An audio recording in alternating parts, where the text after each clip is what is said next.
Hello, welcome to the Plaid Sheep Oracle. This is a collective reading,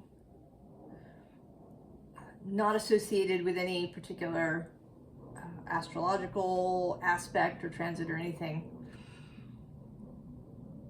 I just asked this morning, what wanted to come out? And it's this. The Puka, Mischief.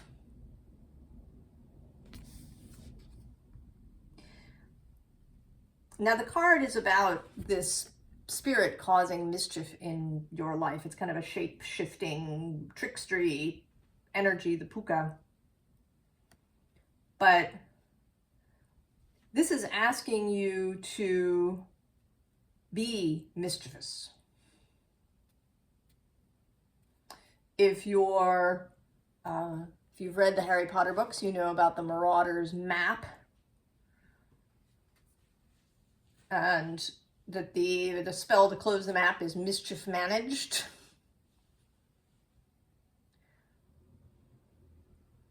So mischief here as that trickster energy that is seeking to create openness, seeking to unstick people. And then through people, society. The visible underlying is loyalty. And here he's sort of breaking out. I think that a great deal of trouble, events and actions and all of that cause pain and suffering and difficulty occur through misplaced loyalty. Loyalty to clan, loyalty to culture, loyalty to old intentions, loyalty to being right. Personal favorite of mine.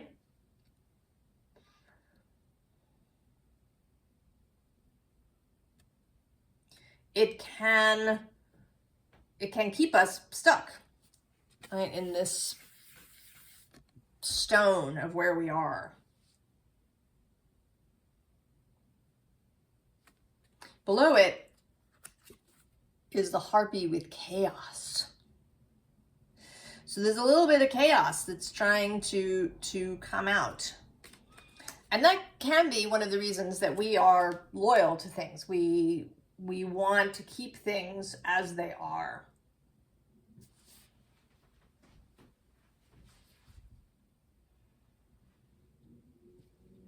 Underneath, at the unseen underlying, is fear, which I think is at the bottom of almost everything that causes us pain and suffering and difficulty is fear. Fear of lack, fear of being alone, fear of being cast out, fear of there not being enough, fear of the other.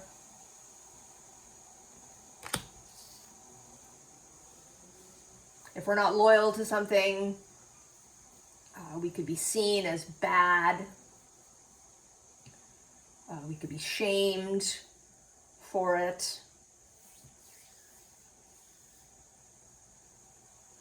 We could cause problems for other people, perhaps. So loyalty is something that can keep us deeply entrenched.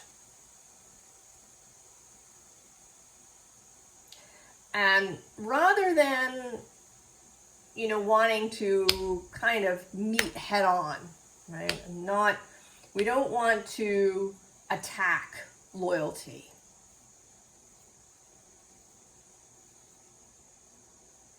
Right? It's an entrenched position. But if we use Mischief, it's like like trickles of water or roots, right? You've seen places where roots have undermined sidewalks, where they, can cling to buildings and walls and things start to crumble. Places where water seeps into cracks. It can undermine an entire foundation of a building. Now it takes a little bit more time, it's more subtle, but is less, right, is less painful for everybody involved. So we have the devil, the ultimate mischief maker, the adversary to the status quo,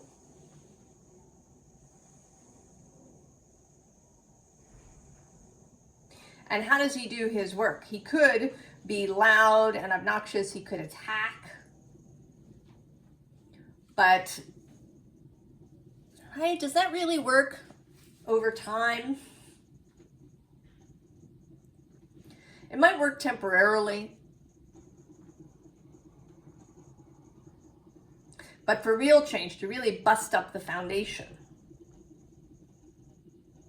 it may be better to do this slowly. Below that, we have the Six of Pentacles with this exchange.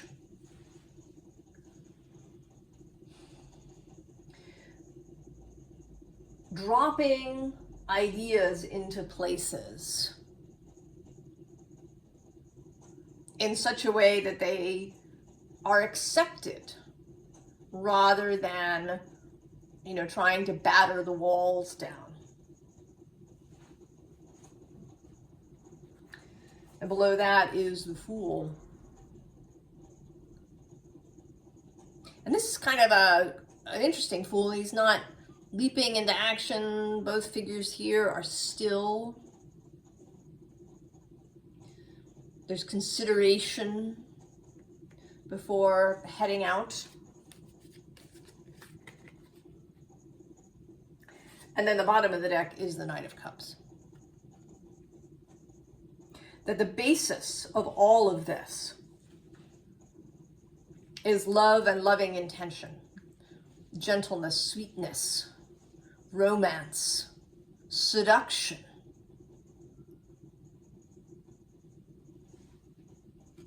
Seducing the system through its individual members. Right? We are the system.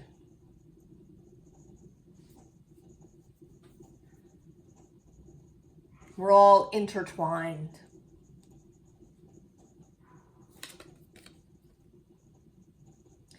And even here in this garden, in the Nine of Pentacles, which is often seen as a card of individuality, of, individual stability, of having all of the resources that you need, standing on your own 2 feet. But it's striking me today, particularly, that she stands in a garden, which is this illustration of the interconnectedness of all things. All of these plants, they live in this community, in a togetherness. There's an interdependence.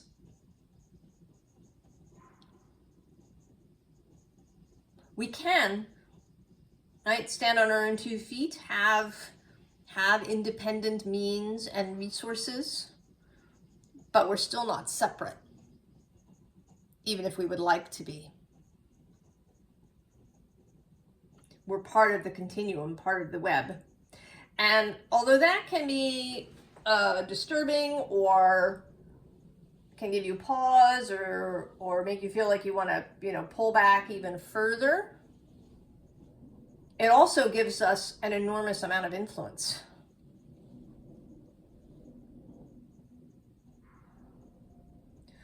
being part of the web, part of the interconnection, and being in awareness. Because that is the key. And we have that showing up here. First of all, judgment. The wake-up call. In the Waite-Smith deck, the angel is, waking the dead to rise up to heaven on Judgment Day. The wake-up call. And here we are. Maybe we've been staying asleep, or at least staying in a real meditative state, staying in our own energetic field, not wanting to interact too much with the outside world, because it maybe would feel overwhelming.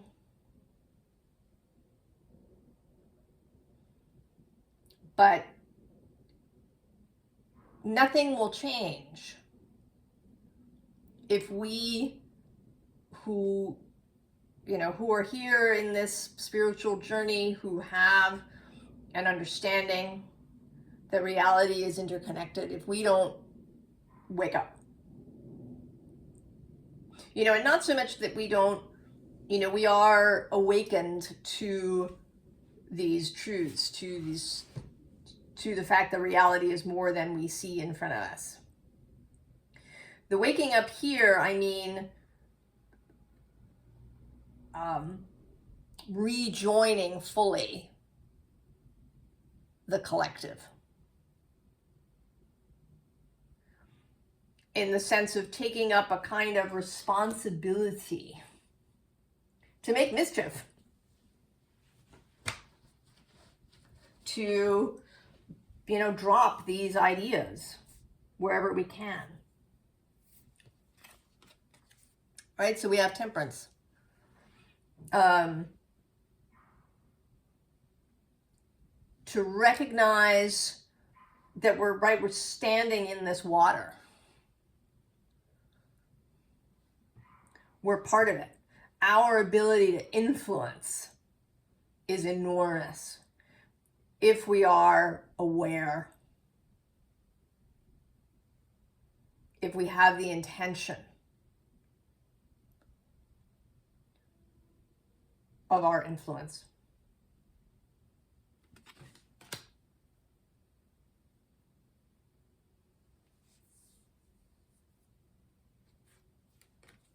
So here we are standing on the bridge. We're here with the crew.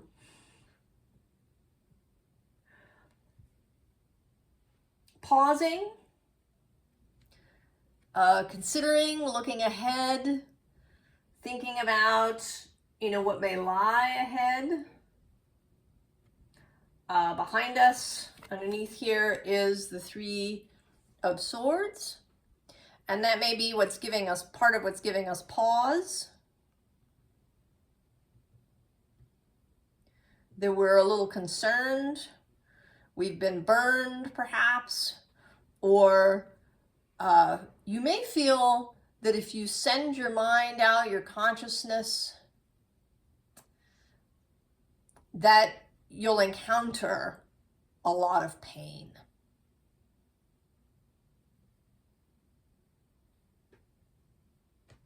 But on the other side of the three here is this Nine of Wands. And in this deck, this is my Heavenly Host card. So this is your fellowship, source, your wider self, the wider selves of all of us, ready to take up the call.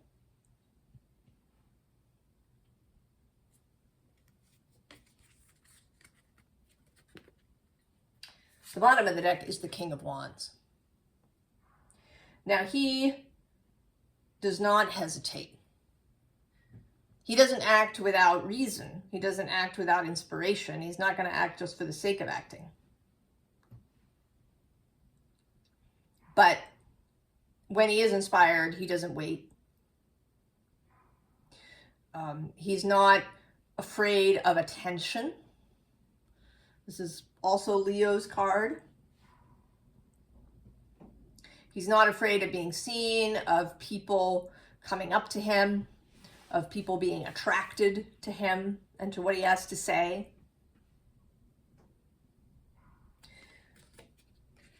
This is all of this, or a good part of this, is about alignment. What do you align yourself with? Do you align yourself with fear? With pain? Is that what you think about a lot?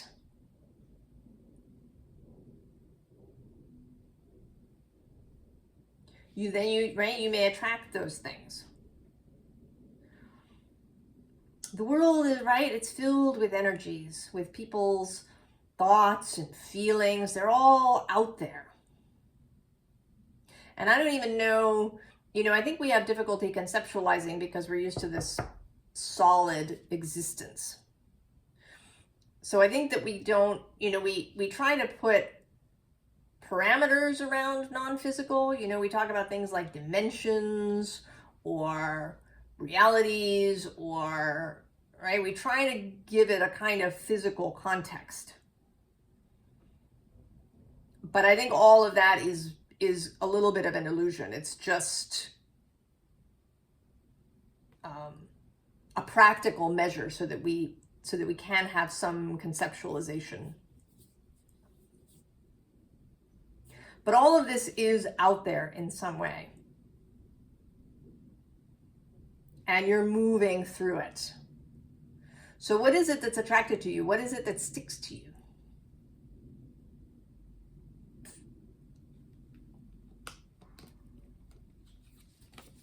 Right? Do you move like this? As this fool? With enthusiasm, right? Heart forward. With others. Knowing your interdependence, knowing your interconnectedness. Right? When you move this way, this is what comes to meet you. A bunch of unicorns. 4 of Wands. This kind of structure comes to meet you.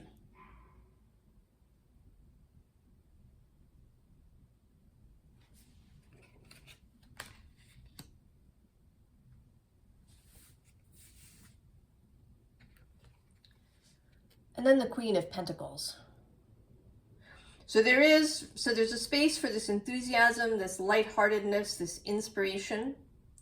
And then there's also a space for intention, for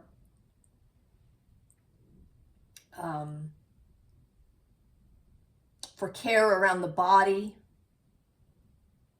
for considering bodies and physicality, for the creation of things in the physical world, for receiving.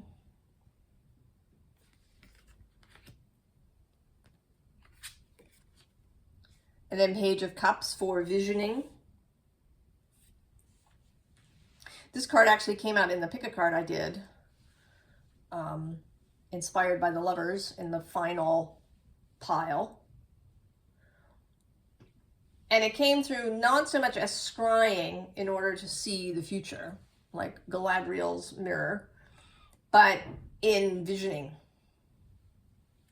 A kind of water magic of giving the water your vision, your ideas, your hopes, your dreams.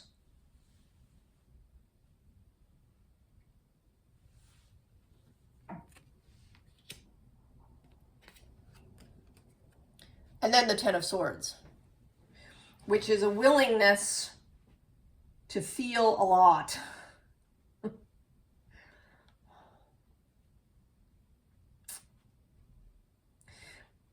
But again, what you feel is going to be dictated by where you spend most of your mental time. This is the Ten of Swords. Do you spend most of your mental time in perseverating, in having judgments about things you write yourself or others? And by judgment, I don't mean just selecting something, that you judge something as for you, but being judgy.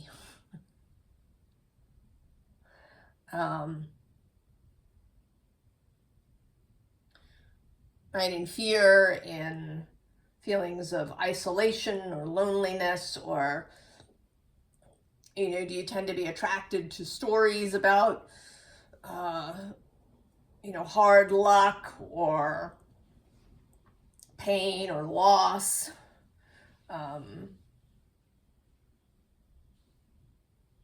What is the space that you exist in?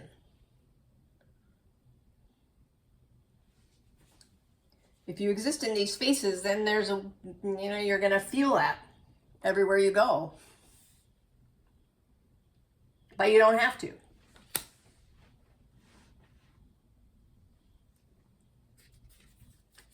So, freedom. And when I say that, there's a bunch of cards sort of around this. First below is this displacement, as well as actually below that, battle. So when, right, if I say the word freedom, does it maybe conjure up a little bit of chaos? Bottom of the deck, resistance. Right? Do you have resistance to the idea of freedom?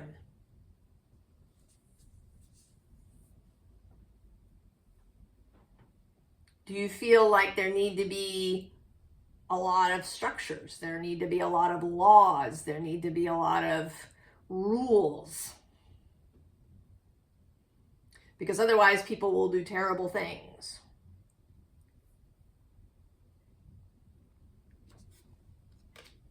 Right? Do you walk around feeling, you know, mostly that your survival is in jeopardy?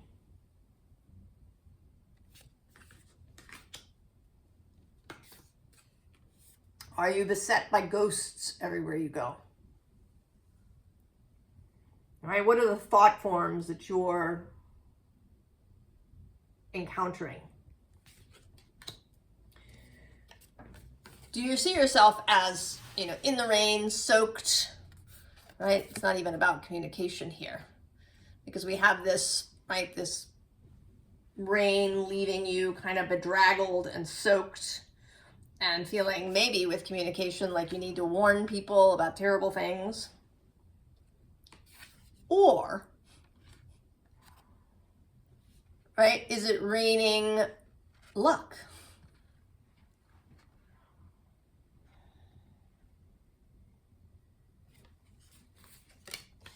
Can you release these ghosts?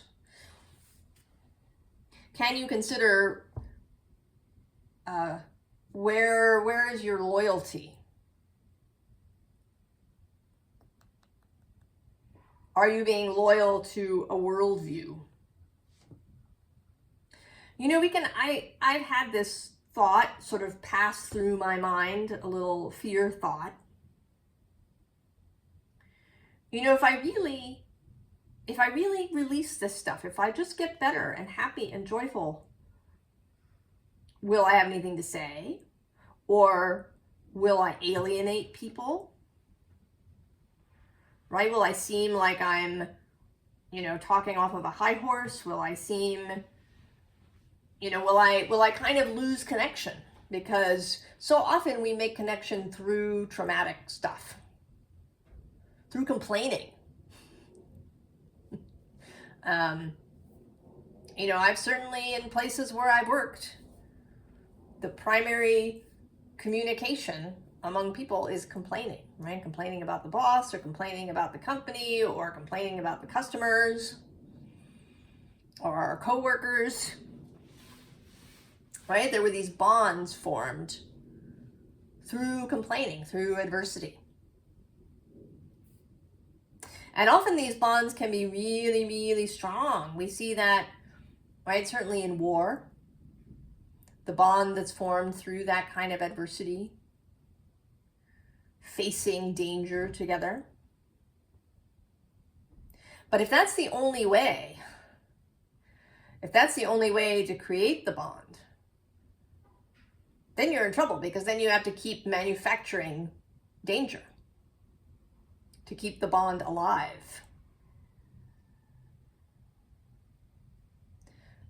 It can be like this in romantic relationships. Either, that there needs to be conflict so you can have make-up sex, or there needs to be pursuit, right? That the pursuit is the best part, so that when you achieve it, then you lose interest.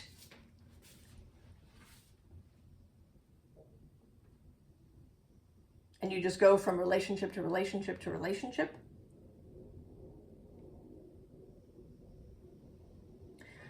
Right? Is that a loyalty to a particular worldview?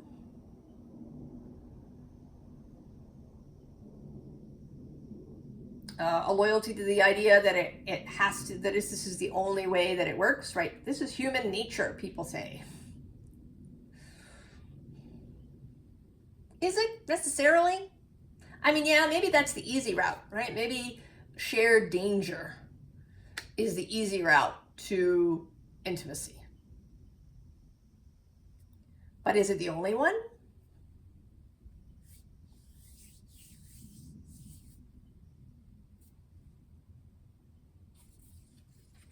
And so we have the magician who sees the web, who sees possibility. The Queen of Swords is at the bottom. Clarity, discernment. How do I want to live? I mean, it doesn't mean that everybody needs to live this way. I actually saw a little thing this morning about a new documentary about Margaret Moth, who was a CNN camera person. And she went into all kinds of war zones. And this was exciting to her. This was what she wanted to do. So it's not about necessarily converting everybody out of that.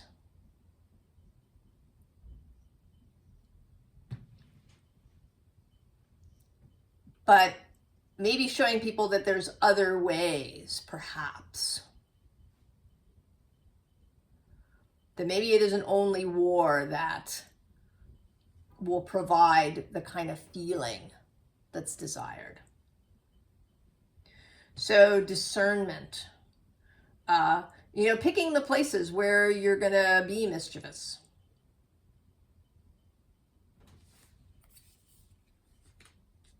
Below the magician is the Empress and also death.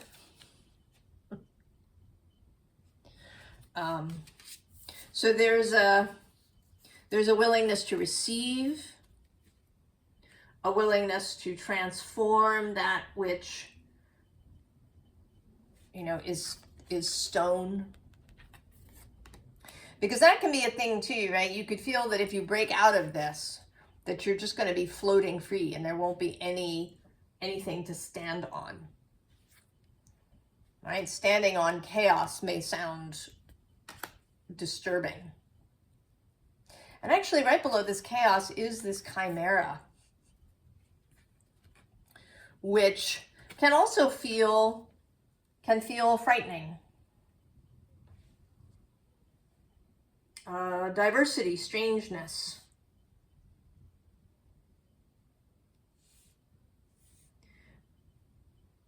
But the magician has this awareness. The magician is aware of their own desires.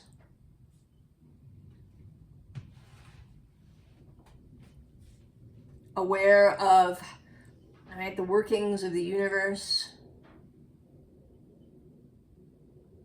aware of their, right, that they're standing in this water.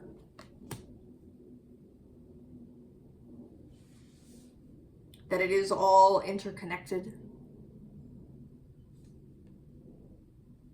That there is a way, there is a world in which we could have excitement and danger and risk and all these things that feel juicy, but that don't have to be to destruction. And you don't need all the answers. You're not here to be the inspiration to provide all the answers. There are other people who have, right, or who are open to sources inspiration for different kinds of solutions and different ways of creating communities. And right, everybody's here. It's not just up to you. Your job here kind of is to inseminate, infiltrate, be that trickle of water that allows people to find those solutions, to open their own minds, to become aware. You are the trickle of awareness. All right, we do get patience. This is not a quick, jazzy solution. It takes time. But generally these are, right, these are the things that last. Often quick solutions don't last. Right? Band-aids, jerry-rigged things don't last. But then we have a new Four of Swords with recovery. And then the Four of Discs, power. There's actually a lot of fours. There's 4 fours by the time we get to the end. And interestingly, the 1 4 that doesn't actually appear is the 4 of Cups, which is boredom and apathy. That's not here.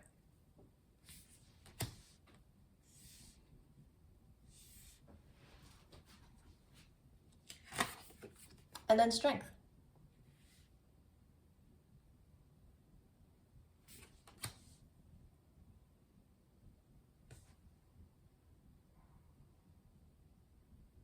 So this is for you too, for all of us. This is part of the as above, so below. So as below, so above. That, you know, what we share with the world, we also receive for ourselves.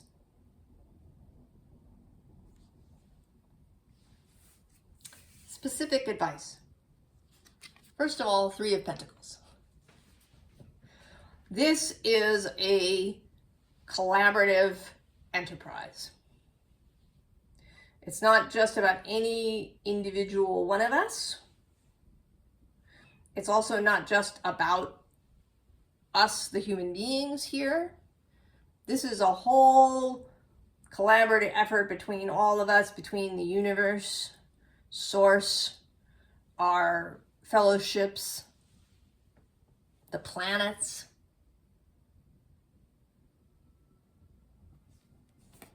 Below that we have the King of Swords. So there is some strategy.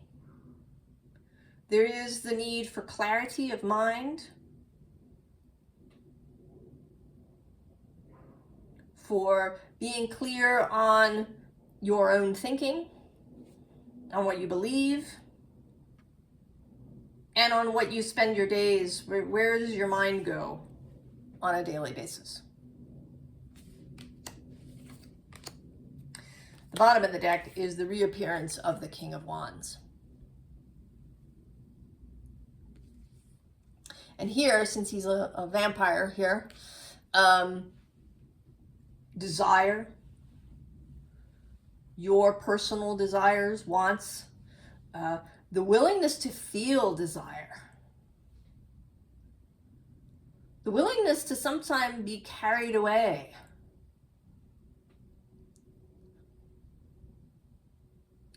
to experience pleasure, to see the world as a place of pleasure rather than as a place of fear or scarcity.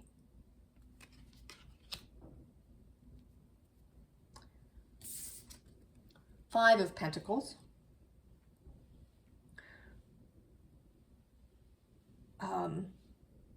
A willingness to perhaps examine our own fears, how we might, not want to break out of these misplaced loyalties,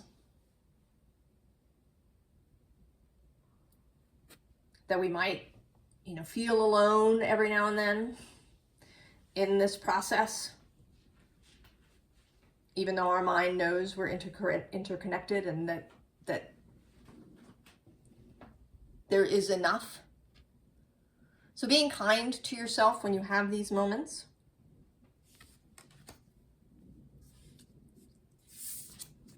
And then Judgment, going into the new space. Leaving the past in the past. It is finished.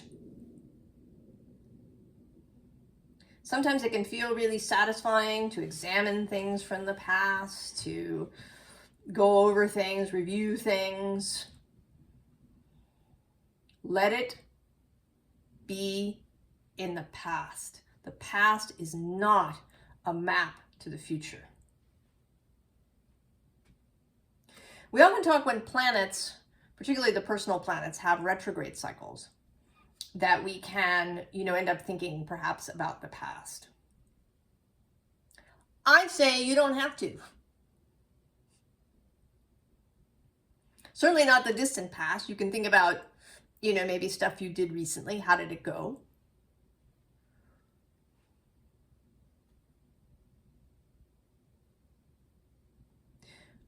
But I think we can use these spaces just as a bit of rest.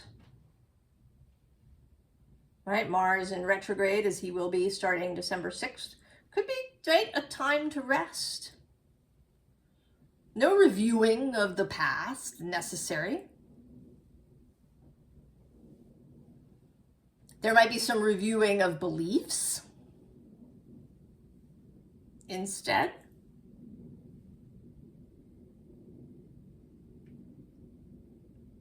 In planning, could be a nice planning time.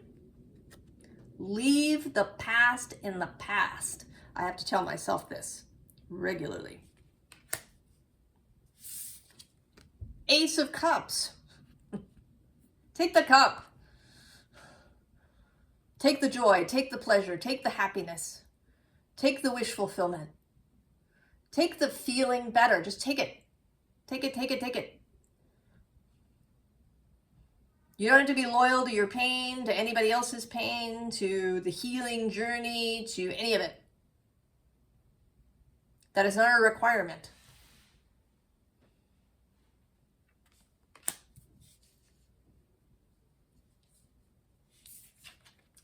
And then this Four of Wands, the final four.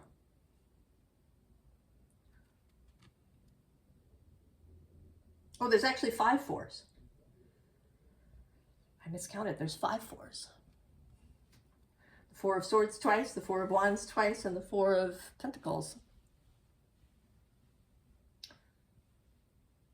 The new structure and your own internal stability.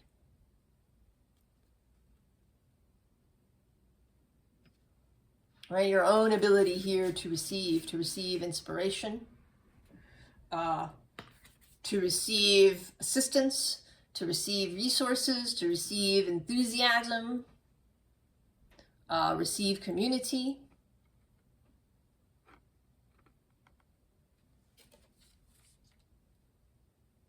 And that will come naturally, right, when you take the cup. when you leave the past in the past.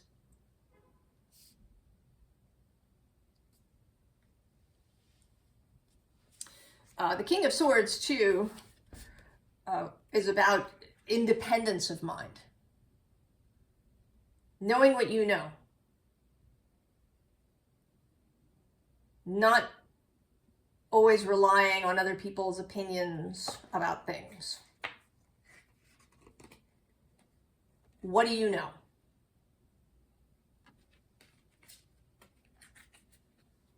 About yourself, about what you see as true.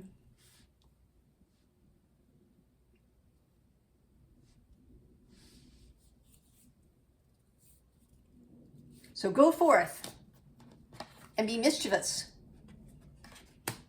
Make some mischief. Cause a little chaos. Gently, gently.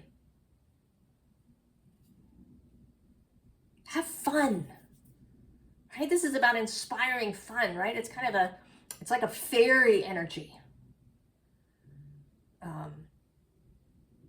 You know, being the one who shows up kind of all glittery.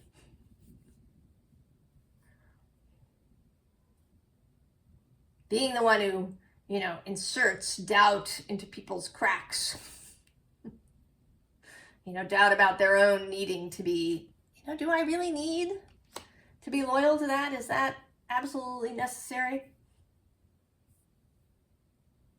But with fun, with lightness, right? With roses. Roses and moonlight and unicorns.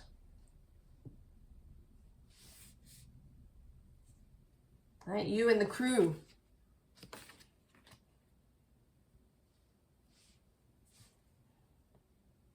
I hope that you want to manage the mischief. I hope this sounds exciting and interesting and fun. And I hope that you are doing very, very well. And I wish you all the best. And I will see you next time. So long.